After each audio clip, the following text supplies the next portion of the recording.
Ladies and gentlemen, another good morning from Berlin, Germany.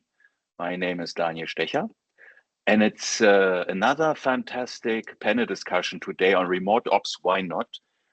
We had yesterday one which was pretty much westbound with American, Mexican, European, Saudi Arabian carriers, and today we are pretty much eastbound. So with Australia and Germany and Latvia and Philippines and India and so on and so on. And just to give a bit context, why we have this panel and how this entire thing came together.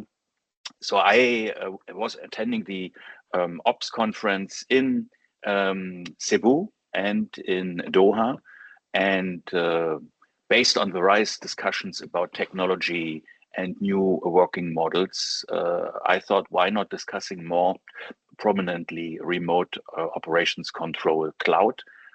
So let's have people really work from home and still keep the operations smooth and running. And of course, the first reaction from many people in the industry was, oh, difficult, this is not possible, and primarily seeing all the obstacles to overcome.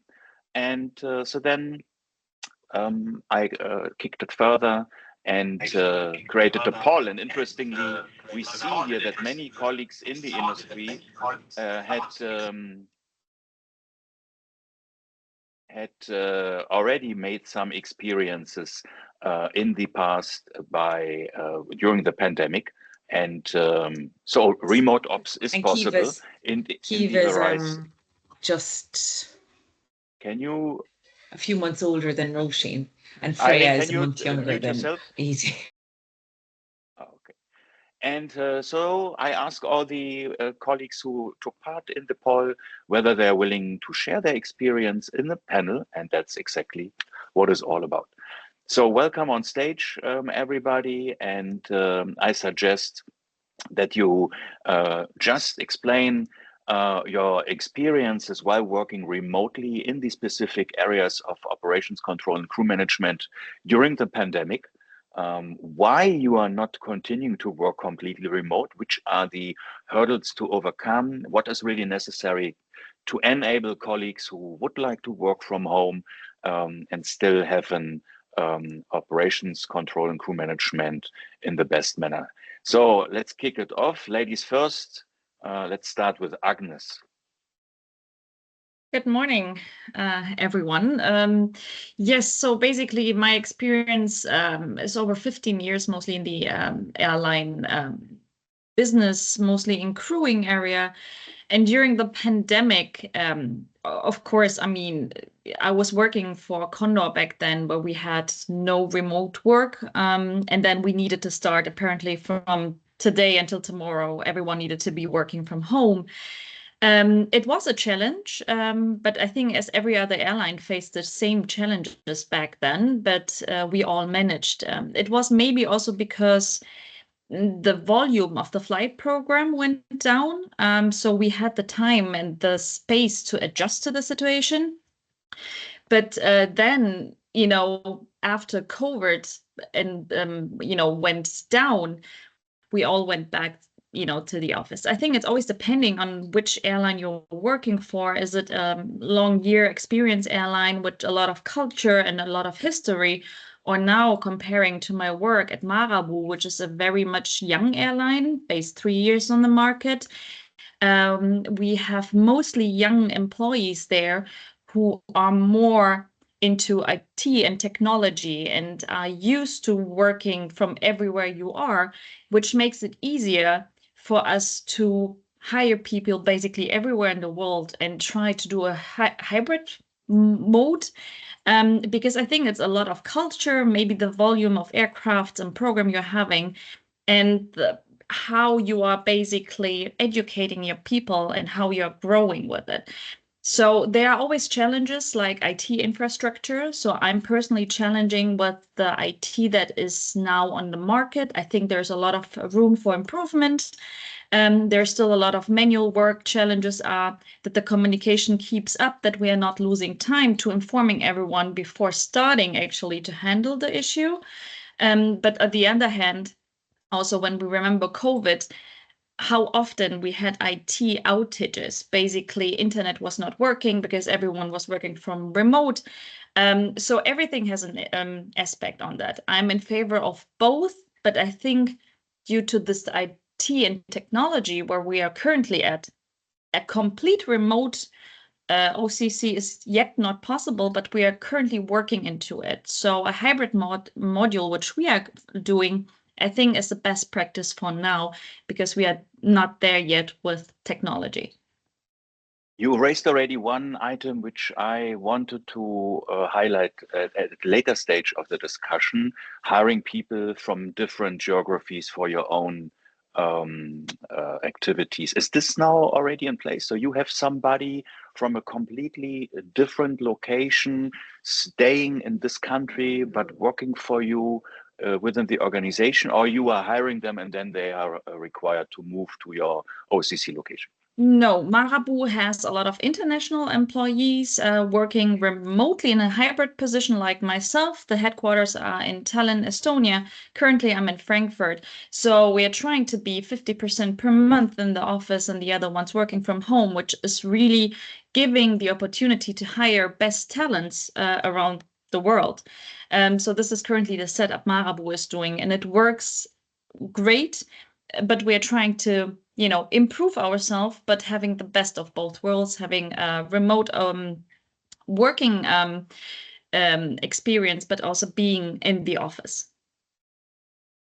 Sounds very promising. So I will follow up on this. Miguel, you raised your hand. How is your experience during the pandemic, and which are the challenges you see for your airline, for example, but also for the industry in general to have the remote operations cloud already in place? Okay, good afternoon, everybody. Daniel, finally we had a chance to talk, even though it's virtually on our meetings. Well, I think it's not just dedicate this part of my speech only to the pandemic time, because the pandemic time was only a period of time where all the airlines, they were a little bit shrunk in terms of operation. So we cannot really compare what happened during that time to what is actually the current scenario that we are living. The biggest challenge that we all face right now are the disruptions. And the disruption that we had during the pandemic, at the very beginning, it only lasted a few months. Then we all get used to manage and work remotely, because it was the only time. But the volume of work and the volume of flight that we had at the time, it was maybe 40% less than we currently manage, or even less than that. So I think it's not comparable, that experience, to which the one we are trying to discuss today. That is my humble opinion, okay, Danny? I think we should not limit it only to the pandemic situation. That being said, I've been working in this industry since 1998. I have worked basically in crewing operations, different airlines around the world, Span Airlines, Qatar Airways, Smartlinks, also in Latvia, by the way, Middle East. Now I'm in the Philippines.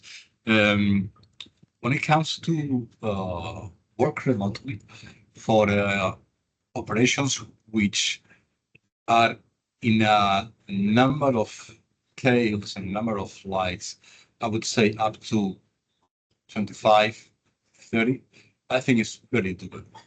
When we reach beyond 50 and 300 flights per day and more than that, I don't think so.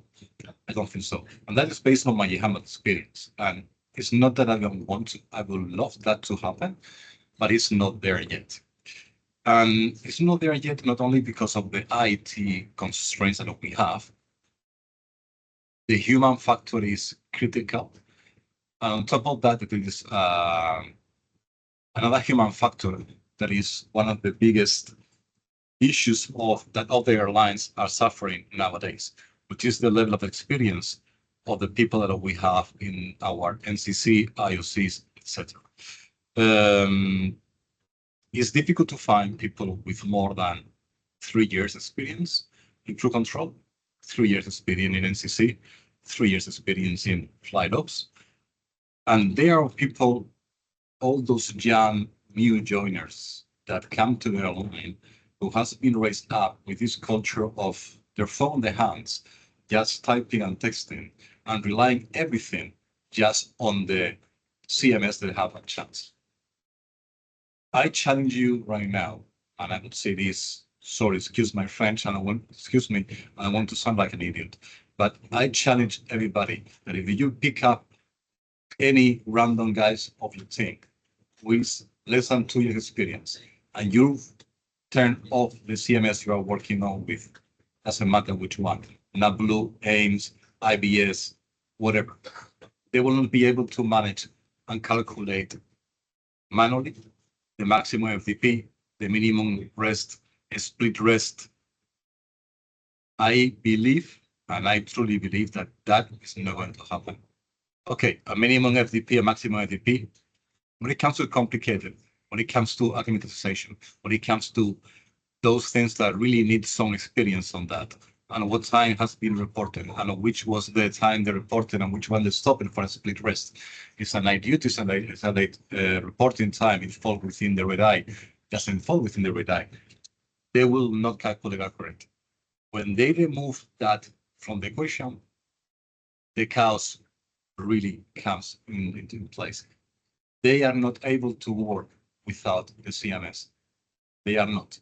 And I have experienced that myself, not in this line only, but in many other lines I have worked on my career, when they are not with the screen in front and they are able to just look, click and see which is the allowable FDP for the day, or they're going to be in compliance, they will not be able to do it. Most of them, they don't know by heart the regulations. They will know the bare minimum, but most of them, they don't. And that is something that if we remove that human factor when it comes to a disruption, where we can really rely and share our experience with them and share those small tweaks that we can do in a day-to-day operation, and we can scale them up, we will never be able to go and just move from face-to-face office 24/7 environment to a remote environment where all is managed when the things has already happened. And that is for crew control, that is critical. The live communication is critical. Sharing that experience is critical. Being able to have ears all around yourself and just listening from the left part of the office, what is the flight planner talking about? It's going to be a disruption. Maybe this airport is going to close because of weather. Now, maintenance, they believe that in 1 hour they will have this aircraft AOG, or they will have to change the tire, because all that needs to be at the same time all together. You have to have people able to manage all that data in the same time that is happening. And that with virtual meetings, with the virtual rooms, with Teams, Zoom, that is not possible. I'm looking forward to find the technology that really can help to do that. But at the same time, the people that is building that technology, they don't have that much experience. They don't. And this is something that we all have to be aware of, and we all have to acknowledge. They really don't. And Daniel knows me very well. I am totally against going remote for crew control. I truly believe that mostly 90% of the other departments with compiles the whole crewing department can be done remotely. Pre-ops doesn't need to be on the room. The crew training planning, they don't either. The establishment, the monthly roster, paying optimization, etc. They don't need to be on the crew control on this. But for us, it's critical to be there. It's critical. Thank you. Agnes raised already her hand, I would say, hours ago.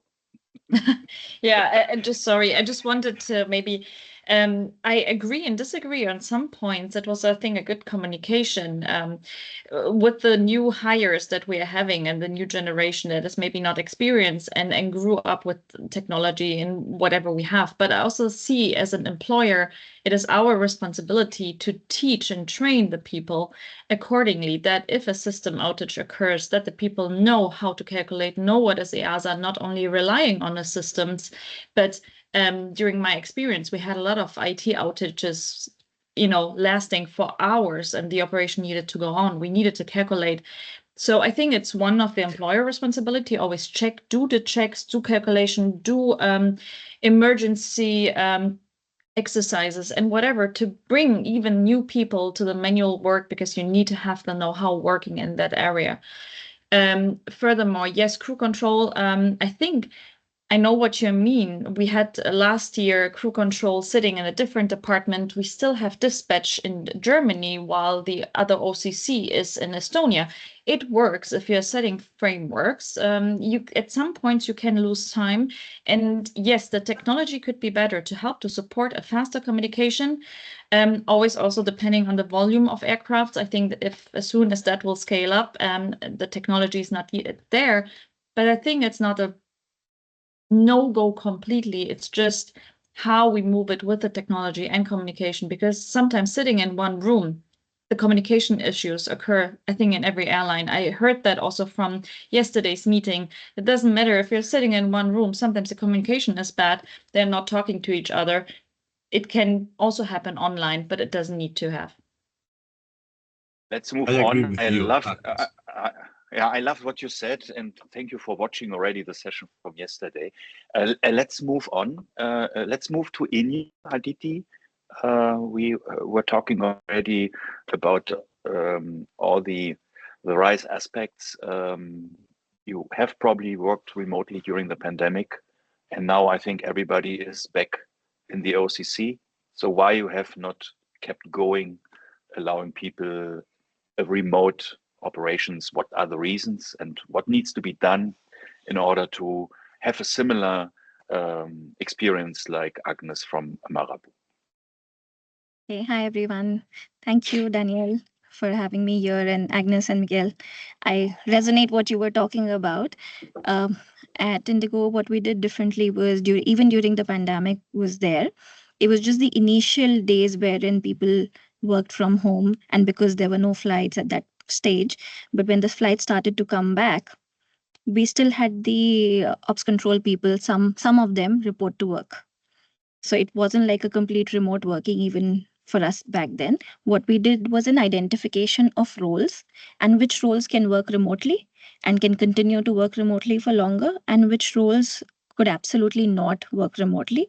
What we did was segregation. So one set would report at one place, one set would report at another place, and there was a backup set that was placed at home. So we were doing the coordination in different smaller groups.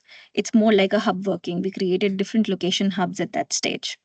And as soon as the pandemic was over, everyone was back to work. I think the critical aspect that we identified at that stage was first and foremost, the most critical was communication.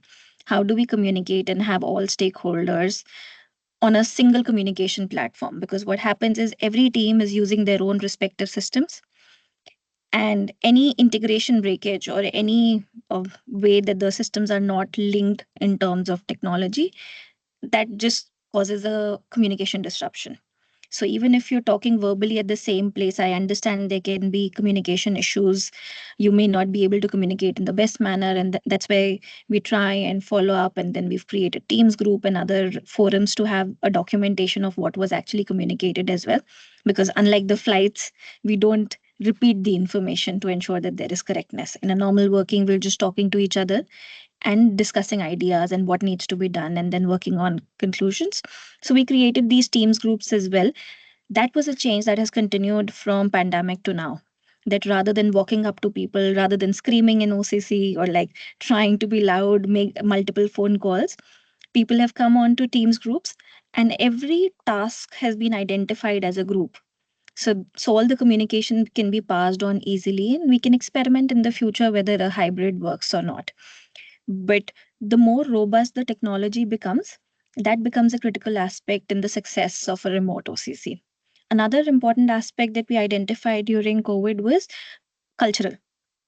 That as a culture, as a decision from the company culture, should we go remote, should we not? Because in times like COVID, for example, when the ground staff or the operating crew, the pilots, cabin crew, all of them were risking their lives and going for flights, trying to ensure continuity of business in all the respective areas, it shouldn't sound like the other people are just sitting back at home and then telling you to go on flights. So it was more a cultural decision as well, that we stand by each other and we're trying to protect everyone's interest in the best possible manner. We're trying to contain every little aspect of it, but at the same point of time, not give a particular role, a feeling of dejection that they are the ones who are supposed to do this and not the others. And especially, it sounds very ironical when OCC is responsible for ensuring that the flights go on time, the crew reports on time, the crew does their respective flights, then OCC also has to go a step beyond their respective role. And comes the point of communication back again, that when you're doing all of that and when you're trying to communicate, when you're together, the decision making becomes faster. That was the other aspect, because getting people on call, somebody's internet would drop, somebody's on mute. So it would waste about 5-10 minutes just gathering people on a call. That okay, now we're calling everyone. Some people it's taking longer. Then somebody's internet is not working. So there were multiple challenges that were identified in different areas that we have dependency of and no control over fixing it. So, or somebody's laptop would crash or systems hardware would crash. If you're at work, you can fix those things much faster. And that hence the critical roles and the critical team together we feel should be there with each other. But then as a future, personally, I think hybrid would be a good way to look at it, wherein every team can have respective people at one place together, but then the other group of the same team can still continue to work remotely. So hybrid, I think, is a good mix, personally speaking. That was the Indian perspective. Let's move on to Australia. Ryan, you have already a long shift behind you. Would it be better to be already home during the entire shift, or have you been very lucky to be in the OCC today? And what is hindering your organization to have a more hybrid approach for the entire operations? Yeah, thanks, Daniel. Hi, everyone. My name's Ryan. I'm quite conscious I come into this role and this chat as one of the younger members and less experienced members in the crewing function. So I've been in 2 crewing roles within the Qantas group over the last nearly 3 years now. I guess my perspective is slightly different. Qantas, being a large organization, operates multiple OCCs across satellite offices across different parts of the world. And I was lucky enough to work in the Auckland office, which is obviously the main office for Qantas being in Sydney, being one of the satellite offices and liaising through our main office to collaborate and make decisions for our New Zealand-based crew. And now I work in the QantasLink office, another subset office, and we have another satellite office of another regional organization that we work with as well. So a lot of the collaboration that we experience doesn't happen in our office on a day-to-day basis. We're managing up to 550 flights a day sometimes, and that isn't always done by the person sitting a few rows over from you. So while I didn't have the experience of working through COVID in the operations center, I was flying at the time, but the time now that we've been able to keep working in that way, I think given the scope and scale, we're not the biggest airline by any means, but we're also not the smallest. And the decision-making that comes from the day-to-day operations, again, it's the technology limitations that we don't have, and it's the real-time solutions that come from having sometimes a younger team, sometimes a more experienced team online, and being able to solve in real time and collaborate with those people in the room has been really beneficial. But we also don't always have that luxury because we do have another satellite office that we're communicating with, that we're monitoring data through our systems, and we're on the phone to them regularly, relaying information finding out solutions over things that we don't have visibility over, and they don't have visibility over things from ours as well. So it isn't a complete, it's a partnership in the sense of a wet lease, but it's not a wholly owned subset that we can kind of assist and delegate in those fields. So I find it really interesting that I don't think within our roles that we currently have the tech to work remotely for even our operational center that exists in the one space. But the setup that we do have for our satellite offices does work because that's the normal and that's how it's set up, and that collaboration and the delay of solutions that come through from not being in the room together has become the normal and expectation, and that's okay for it not to be solved immediately sometimes. So I think it's about setting the expectations along with the technology that we have available to allow us to be able to do that. So what you were just describing is somehow echoing what was said yesterday about the different operations control centers from certain airlines.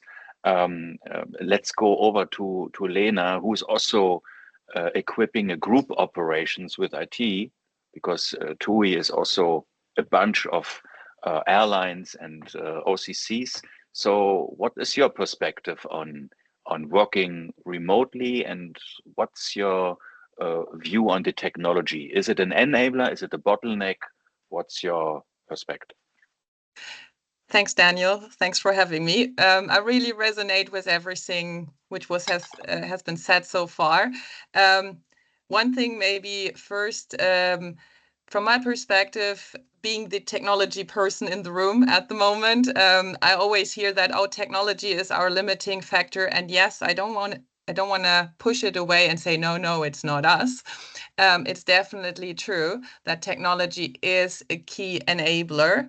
Nevertheless, what we experience and what we see is one of the key things, and that has been also said from Agnes and Aditi, is we need clarity in roles, and we need clear processes, and we need a cultural change and shift. Because with every perfect technology, you can still have glitches in your communication. If you don't train the people to use the tool accordingly, and then maybe we live in a hybrid world, some people talk in the room and it's not documented in the system, then it's still, again, not visible. So I think one of the key things here is it really needs to go hand in hand. And that is my experience in TUI, where we really look at it to say, how do we join up forces from IT and from business together to find the optimal solution. And I think we're on a good way for TUI. We have done a big transformation during COVID. So we used to have different OCCs for the different airlines of the group. And we moved the whole OCC centrally to UK, and similar maybe to your setup, Ryan. We do have still certain teams working in the different countries. So especially in crewing, we have teams in Germany, for example, who then take care of the German team and the German pilots, and same thing in Belgium and Netherlands. Yeah, and because sometimes it's really important also to have people speaking in the mother tongue to the pilots and so on, especially when they're under stress. And we don't want to get rid of that one because that's really crucial in disruption management. Nevertheless, we can see now after a couple of years that it works, not perfect, but it works quite well with a clear set of who's in charge of what are the roles, how do we interact. And what we also saw, especially when you work cross-border, you have to get the people together. And this is also what we're trying to do with our operations control center team, who then visit also the other teams in the other countries to get to know each other, especially in disruption. When you have a stressy situation, humans need to get to know each other. And if you just see or read a Teams chat or in any other IT solution, a comment, you have to understand, what does it mean? How does this person tick? And I think that is a really, really critical thing which we need to incorporate, to say, don't forget the people. With the best technology, you can't fix this cultural aspect, and you can't fix a broken process or unclarity in roles. And then the last one is be persistent. So be clear in what is the tool to use. So avoid to have different communication channels. If you have some people sitting in the room discussing on the situation and you just forget to inform the other ones remote, yeah, well, then at some point this creates issues. But this is as we heard already, this is not so much different than what we saw before pandemic and before we went remote. Because if you have small teams grouping up in one corner, the others are not informed. So I think, yes, things have changed, but it needs to go hand in hand. The technology, clear, has to work. All the things you said, Agnes, with, we had network outage, etc. I know that. But, and that is crucial, that needs to work, because this is actually the enabler to communicate. Yeah. From a pure IT perspective, I have to say, I was really surprised. Since COVID, we moved very much remote. So my team is spread out all over the world, basically.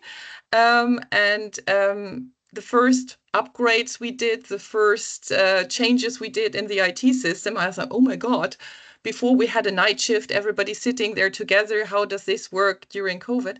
And it works. Yeah, you need to train the team. You need to review also what went wrong, if something went wrong. Also to look at the process and say, okay, where did we have a communication glitch? Which tool are we using? Are we communicating via Teams, or are we communicating via Jira, or whatever? What is it? And I think that is really crucial to have clarity for everyone. Thank you, Lena. Miguel, I saw you raised your hand, but let's go to Latvia and ask Christians about his view. He was attending the session yesterday, so you got some views from the other part of the world, but now we would like to know, how is it going in Latvia? Are you working remotely? What are the issues you're seeing? Are you sharing the view of Miguel? Because he loves the crew system you have in place. Don't mention it. For the commercial break. So it would be interesting to understand your perspective on remote ops. Why not? Yes, thanks, Danny. Hi, everyone. I'm Christians.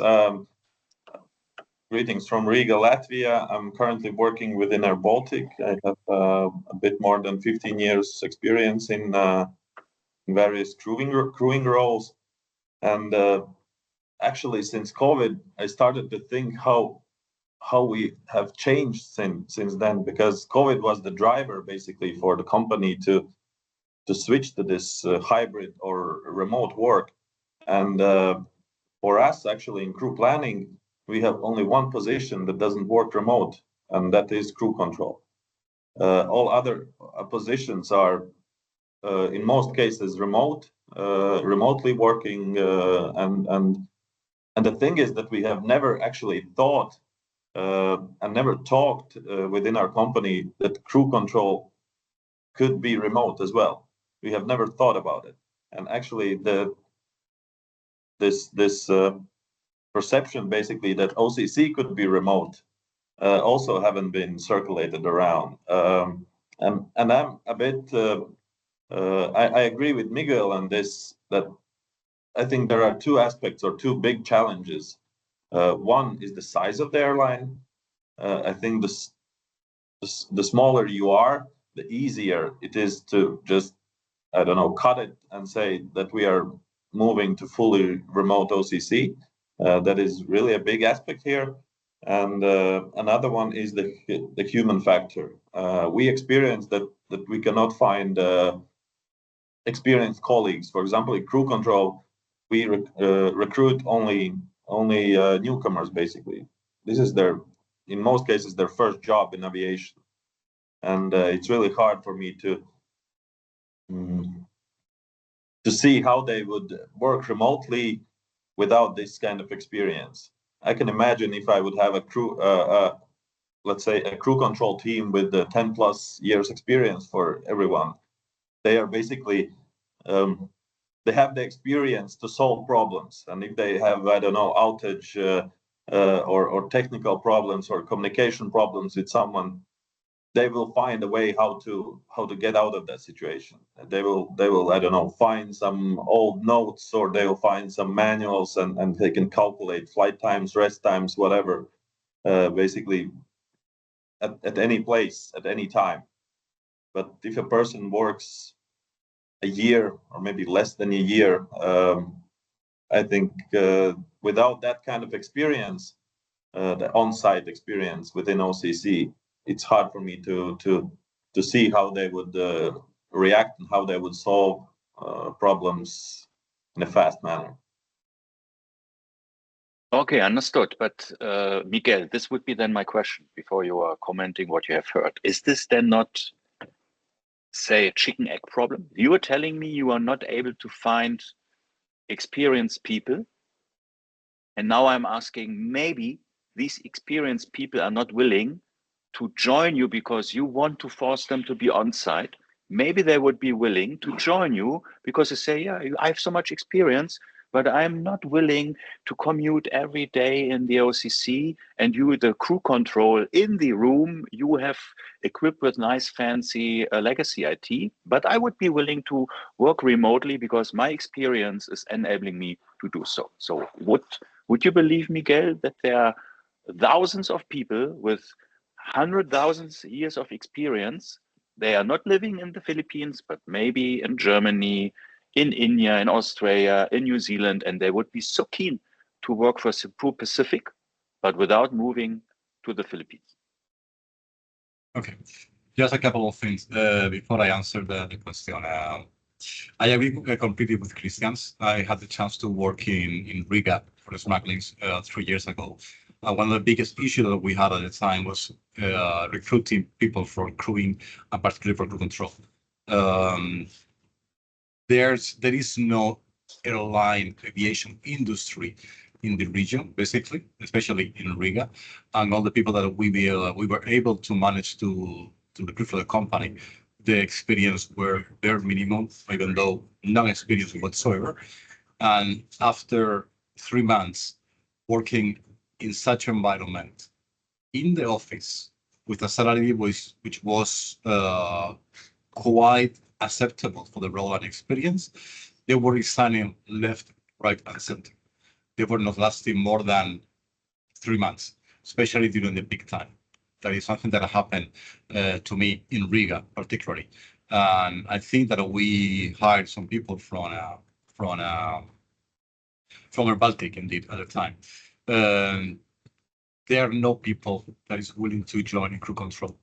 Crew control really needs to be on site.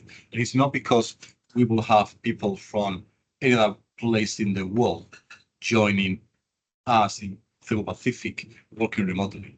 Because first of all, there are people with experience. They're going to come with a salary request that most of the airlines, they're not going to be able to commit to. That is not possible, especially when it comes to low-cost airlines. That is the market. We cannot expect to hire somebody with 11 years experience and pay them the salary or the average salary, even though supervisory salary in my company. It's not possible. I'm currently looking for people for crew control in Cebu Pacific, and I have found 3 candidates that coming from outside Manila, and I cannot just meet the requirements in terms of salary. That is impossible. There's something that also Ryan Frederick mentioned before.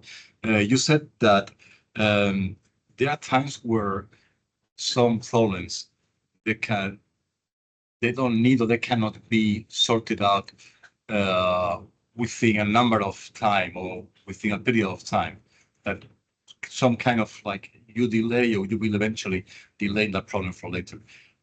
May I ask just humbly, in your experience, or maybe in the group experience, which is the maximum time that we have as in crew control in OCC to tackle an issue since the moment that we know maybe the maximum time that we have to sort a problem, which is statistically known and is the average normally time that we have to solve a problem? Yeah, I think to respond to that, in the live OC, like in the in-person OCC, it's responded to as soon as it's noticed or as soon as there's an alert or a flag for it. I think my comment with that about our satellite offices is that the delay, I'm meaning that the delay or the alert for whatever the issue is noticed at the exact same time, but the time frame would be one additional phone call to that satellite office and an awaiting response from that office, depending on if we have visibility or not, and we can assist in that collaboration process. Or sometimes we can't, depending on what systems, whether the systems talk to each other or not. So the delay in coming back is probably maybe 5 or 10 minutes waiting for a response while they check systems with that satellite system. I think ultimately it's like Lena said, and I completely agree. I think the communication part is, I don't actually believe the communication part's the barrier. And I think coming in as someone who doesn't have dozens of years of experience in the industry, it's the burden of decision-making and rectification of whatever the disruption is ultimately quite often comes down to an individual still. And that responsibility for people in the industry to work remotely and by themselves to have that decision when the technology might not be able to support them. I think that's the limitation with technology, is that the support isn't there for them to make those decisions. And without the experience for someone to do that, without the collaboration available potentially to do that, that's where I see the benefits of a single room, like a single operational hub, is really beneficial. I think being able to communicate like we are is really doable, and that technology exists. It's the crewing support systems and all the different tabs that we have open to try and monitor everything that either are or aren't talking to each other. That's where I think the limitation exists, and the burden of decision making resting on someone who may feel isolated in that process would be seen to be limiting.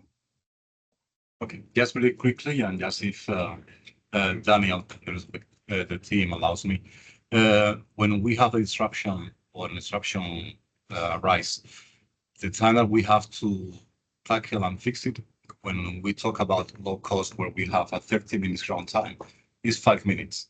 Since the very first moment that we learn about it, till the moment that we have do whatever actions you need to fix it, either calling the standby, swapping crews, activating, whatever is needed, is maximum 5 minutes. Anytime beyond 5 minutes, the companies start to lose money, because you're going to have people we're going to bust the FTP. The disruption will roll out over the day, creating a snowball effect. And that, when you have to go into your group teams, find out which one of those many hundreds of group chats that you have over there, and just type the information and elaborate precisely in a number of characters that will allow to transfer the information properly and accurate, to have an answer for somebody else. When at times that happened to me, I have my colleague, the one I need to talk to, 2 chairs away from me, and we don't talk to each other, and we rely on the chat. You are wasting those 5 minutes, and you are losing money that time. That's why crew control, and please, if there's any solution, I would love to see it. And I'm more than happy to have any AI assistant, any IT help for 2 Lena who are on an IT group, or the IT person here. If there is any magic tool that will help to avoid that, I'm more than happy to do it. But the communication that you provide on a human face-to-face, and the information that you transfer by talking to each other, that is not going to happen remotely. Not if we want to meet the OTP. Maybe it's a good idea that you visit Ryan and visit his work environment, and then maybe you get a better sense what he's talking about. Because when I understood you correctly, Ryan, you say It's all about empowering the individual user via technology and communication that he or she is able to take a good decision. And I'm on the other hand hearing Miguel, because there is not the right technology in place, the information is not there. I need to talk to somebody else who is somehow helping me to give me the confidence I should do this. And for that, I have 5 minutes. So if I have technology in place, which is giving me for every eventuality already a decision alternative, or maybe 1, 2, 3 options, and it's always there, then I don't need to wait 5 minutes. I can do it in 10 seconds, because this is not yet there. We all hope artificial intelligence is the holy grail for everything. And I think this is, yesterday, Perron from FlyD said, well, people are in the OCC and they are not talking with each other. I think this was already said today too. And on the other hand, I think we are now experiencing, we are all sitting in different locations. We are not having a problem to communicate. Technology is enabling us. We are somehow experts. So what is now required, that we have the same discussion in the room? It's not required. So everybody from us is getting the information in real time, is hearing. Now we can judge. So what is hindering us to do the same in the OCC? And I believe everybody who is more pessimistic is having a bottleneck. And if we solve this bottleneck, things are hopefully easing. Aditi, you raised your hand and then you dropped it. Hopefully you still have a comment to share. Yeah, I think what I was adding to what Ryan said and Miguel said, a lot also depends on the scale of the airline. So, like they were discussing about the 5-minute thing or the 10 minutes thing. If it's a smaller operation, lesser flights getting impacted, let's say lesser diversion or lesser scenario in case of a disruption, those 5-10 minutes mean nothing. But then when it's a larger scale disruption and you need more decision making, multiple aspects getting impacted, that's when you need faster decision making, because every penny is counting at that stage. But again, I'm still of the opinion that hybrid can still do it. And the way AI is shaping and how technology is evolving, the future will look very different. In the current stage, I feel that the hybrid is critical, because system may work, not work, or there's disruptions in terms of integrations, or there could be other issues, and then people are still learning, evolving. The more we evolve as an industry, the more we evolve in terms of technology, some of these comments may be completely irrelevant in the next 2 or 3 years. So it's an optimistic future. And the more these disruption handling will be more like a decision tree, and we'll be able to use disruption recovery optimizers and tools for decision support, rather than somebody looking at a decision support and then making recommendation on what needs to be done together as a group.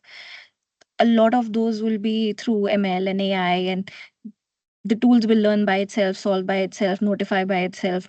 Many of those aspects will get automated. And that's when you need a person to actually just keep evaluating whether the tool is working well, whether the tool is exactly working how it's designed to be.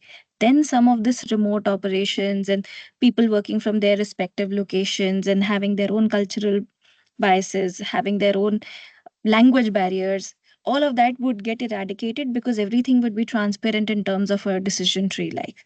And that's when some of this remote ops may be more realistic.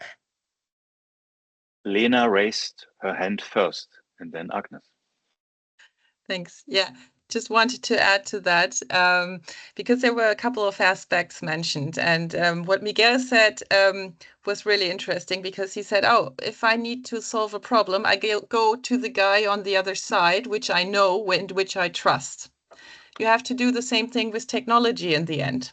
If you have a super cool AI agent who has all the power, you have to trust it.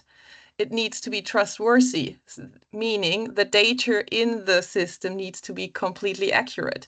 And this is also a process we need to learn, I think, because at the moment we always hope technology will fix it. Yes, it will enable, it will make things better, it will evolve, but we need to train our people and our teams to grow along with technology, which will be very challenging, because technology is racing at light speed at the moment. And we really need to keep up with that. We see and this is maybe a little bit a parallel issue, that we have a recruiting topic, a new joiners topic, which includes a lot of on-site training and learning. Yeah, because also the new joiner who goes into the OCC first day does not know that Joe is sitting on the other side and knows it all. You have to learn that.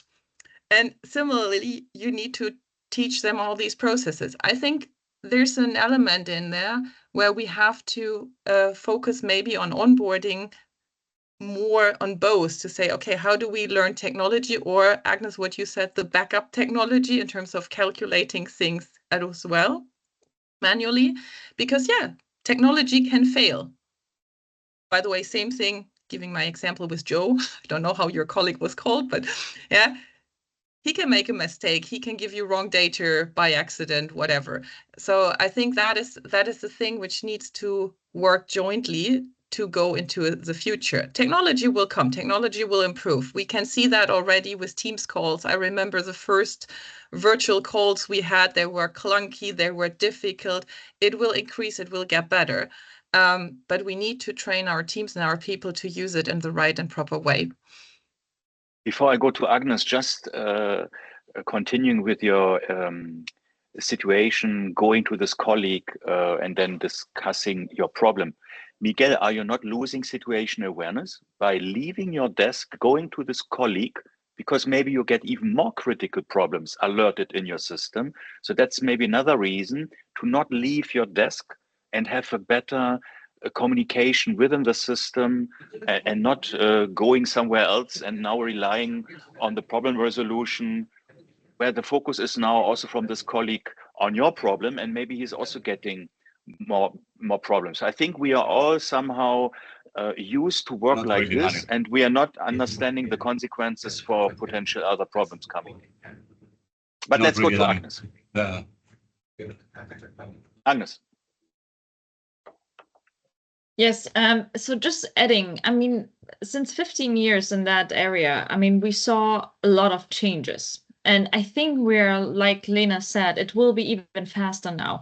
I still remember Air Berlin, a very, large German airline, used pencil and paper to do pairings for lots of aircrafts and everything. And people need to it's not only technology, it's how we are working with the technology, communications, trainings, new frameworks and rules, because we need to adapt and combine every focus of that. I think looking at our new generation of people at school right now being the next employees of our companies, I mean, they're very high into work-life collaboration. I don't know how it is in the world, but in Europe, especially also in Germany, they don't want to move. They don't want to spend hours on, on the car going to work. They really want to have this work-life balance. And I think it will get harder and harder. We have the chance with AI, taking all our heads together, seeing, hey, what can we do? What can we change? As a cultural aspect, as a communication, it's technologies, process-wise, it's everything that we need to combine. But I really think if we do this speech or that group in 15 years, the world we are now currently working in will massively be changed. Christians, you raised your hand. Yes, I had a thought about this change of mindset for people. Basically, what triggered everyone to go remotely in airlines? It was basically an external factor as COVID. And as Aditi mentioned, we don't know what will happen in 2 or 3 years.